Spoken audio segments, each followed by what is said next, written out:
Oh.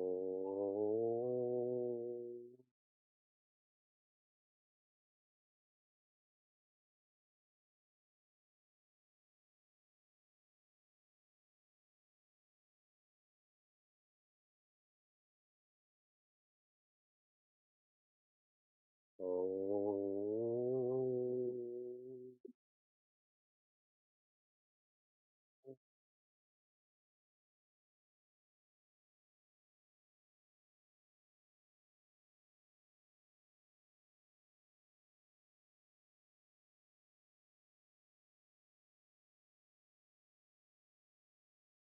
Welcome to Meaningful Mornings. On Monday nights, I facilitate a space called Parenting Culture, but really it feels like caring culture, whether you have children or not, etc. And the framework we're using this year is Purana. Purana means Pura Eva Nava, in English, ancient and applicable. Ancient wisdom for modern problems. The first problem that we have taken up for study is finding balance, particularly with the supply and demand of time. And I had shared with all of the seekers in this space, we tend to ignore finding balance with time. And so the symptom of this is we become busy. We ignore being busy also. So the symptom of this is multitasking. We ignore that multitasking is a symptom, it is a problem. And so we become stress filled, stressful. That's us, no? And so, what is the ancient wisdom? Sleep early. That we've come across many, many, many times. I followed this up with, while you're awake, engage in that which is meaningful. Meaningful relationships, meaningful professions, meaningful vocations. If you're engaged in that which is meaningful, then you don't need as many or any external rewards. Think of this practically. A bored person is someone who's not doing that which is meaningful, so they always have to be entertained. Always partying, always talking, always eating, always watching. That's what we do at night, correct? That's what we do on weekends. And I'm using the word reward. I'm not using the word result.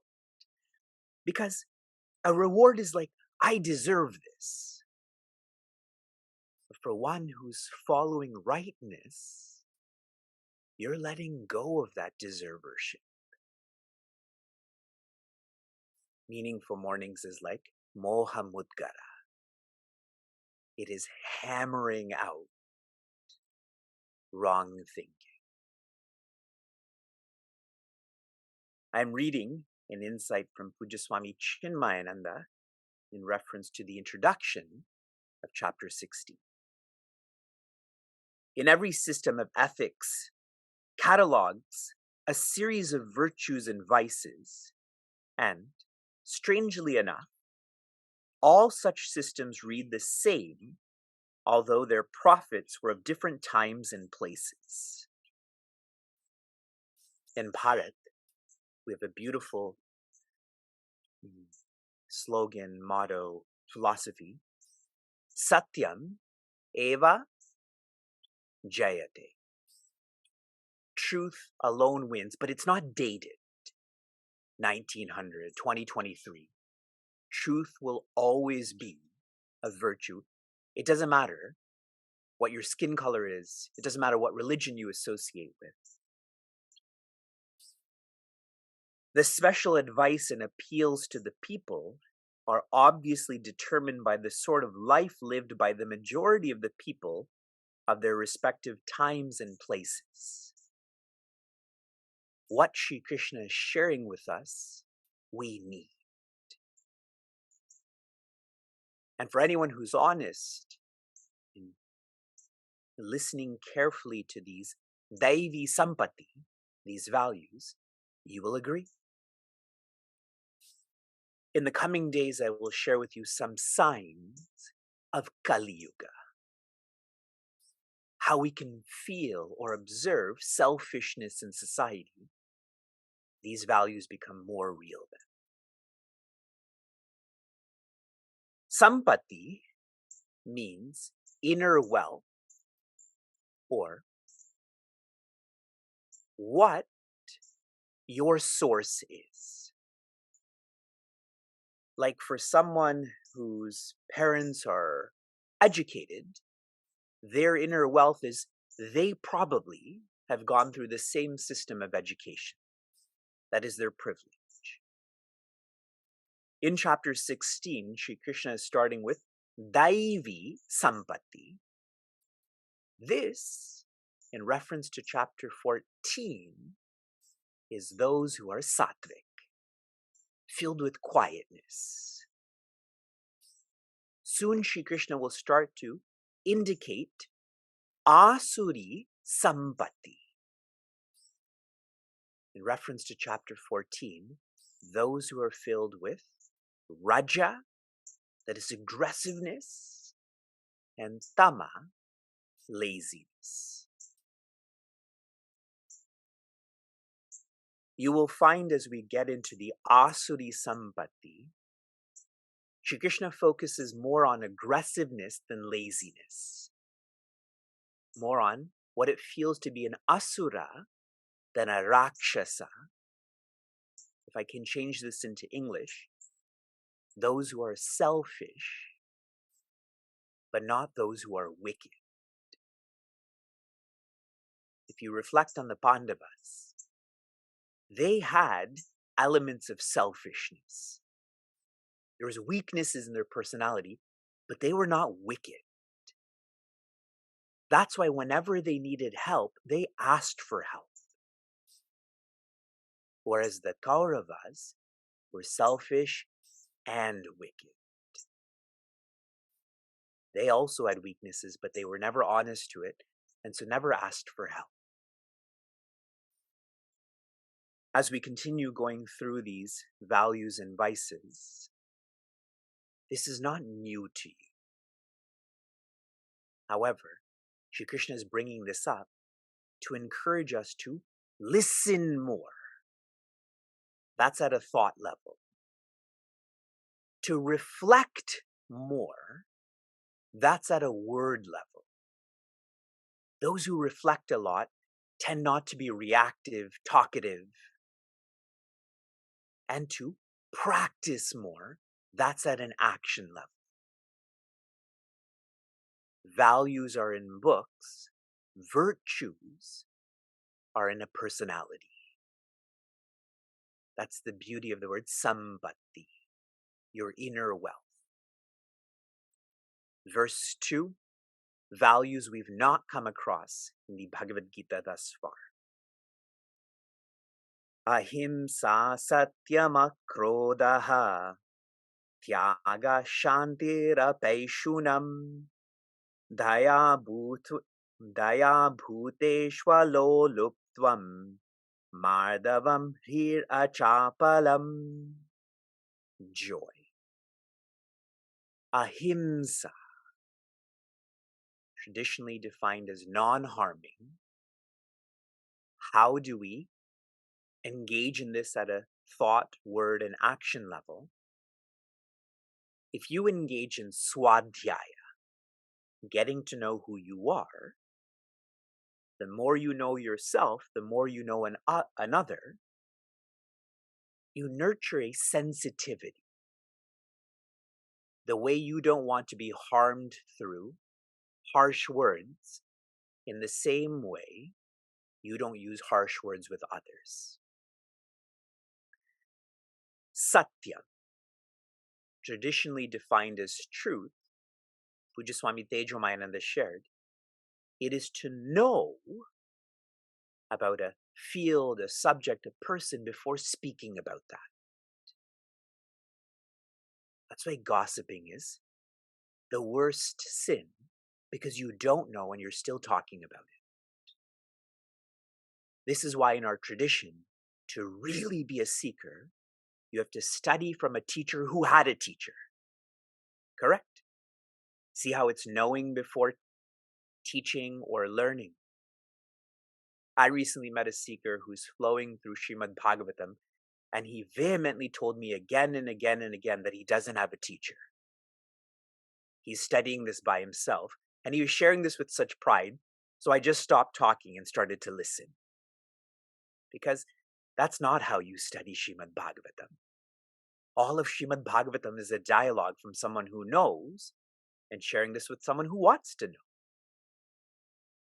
Akroda. Please note this specifically. Anger. So the opposite of anger. And a way to really feel this is, it is at a preventative level to have a cool mind. At a reactive level, akroda means you can be cool. How do you know you're nurturing this? When you're angry and you quickly become angry, that is akroda. Tyagaha, which means to let go of. This is connected to the previous value of dana. Dana is letting go of deservership. Once you work on that, then you can engage in tyaga, which is letting go of doership. Letting go of everything should revolve around me. Shantihi. Shantihi means peace.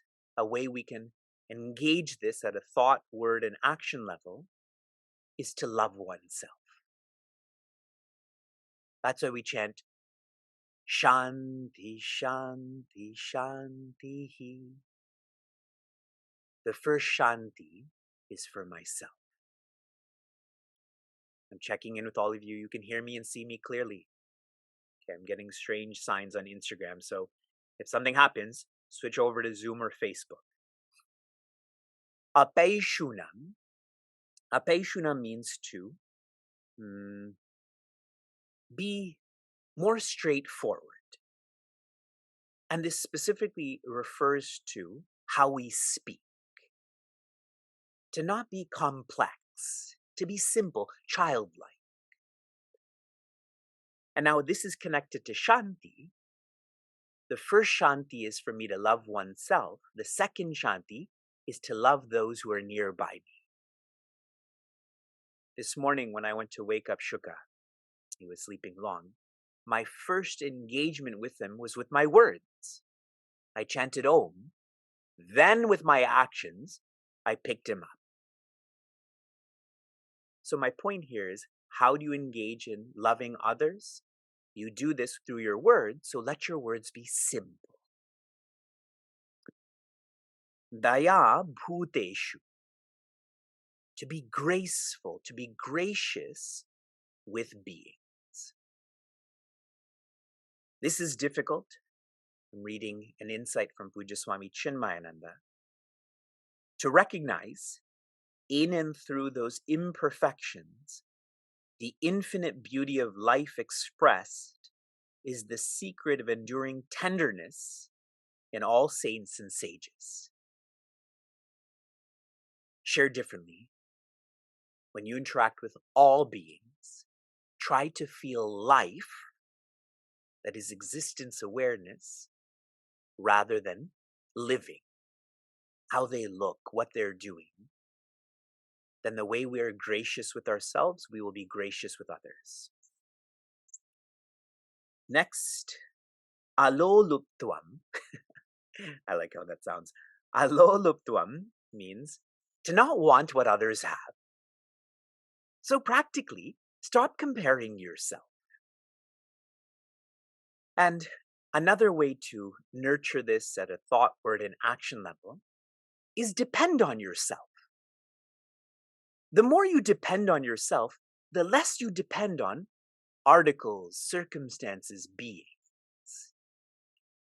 If you're one who's materialistic, you don't have a lot of faith in yourself. If you have a lot of faith in yourself, you're not materialistic. Mardava. Mardava means to be gentle. Gentle in all ways. We are gentle when we engage in that which is important. When we were hiking through the Rockies, I often carried Rudra, that's Shankarji and Rupa's baby, who's around 9 months old. And I would be very gentle with him. That way he could go to sleep. Now with my backpack, I wasn't gentle at all. Because my backpack's not as important as an infant is. Now imagine you feel all is divine. How gentle you would be with your touch, your thought. Hrihi typically means modesty. It means not being conceited. To actually practice that the world doesn't revolve around you. Many times I've shared, Puja Swami Tejo Mayanda shared, that the world may go on better without us. What a reality check. And finally, I know there's so much shared in just 2 lines. Achapalam. Achapalam is when you're conscious of what your body is doing. Not biting one's nail, not clicking one's pen, not kicking unnecessarily. This is matched up with, if you have a cool mind, it helps to have a calm body. Calm body. I will try to review these again tomorrow, but remember there's a recording. We have 130 verses to cover between chapters 16, 17, and 18. This semester will be 100 days. So that means we got to keep studying at a disciplined pace. From inspiration to application. Your application yesterday was for you to help us contribute $5,000 a month to humans and $10,000 a month to plants and animals and stones. I'm reading to you an email I got earlier this week. Joyous Vinayaka Chaturthi, Vivekji, filled with gratitude for Guru's grace, vision, and tireless effort for independent joy for all. Expressing Dakshina to Vivekji and Prithvi Devi on this Jiva's Janmadina with love and pranams. One of our crew members celebrated her birthday, and so she donated $500 to Payer. And I'm sharing that with you because what do you want? What do you need? I hope everyone in this community, on their birthdays, on their special days, will want and need less and practice more dhyana and dana and tyaga. For those who are registered for the highest vocation, please try to, I'm requesting you, offer your donation before September 30. I hope to complete our water fundraising by September 30th. That's 10 days from now. It's easy for us if you practice what Sri Krishna is sharing. Your application for this morning, I want you to walk and talk more gently. Your walking should be more gentle. Your talking should be more gentle.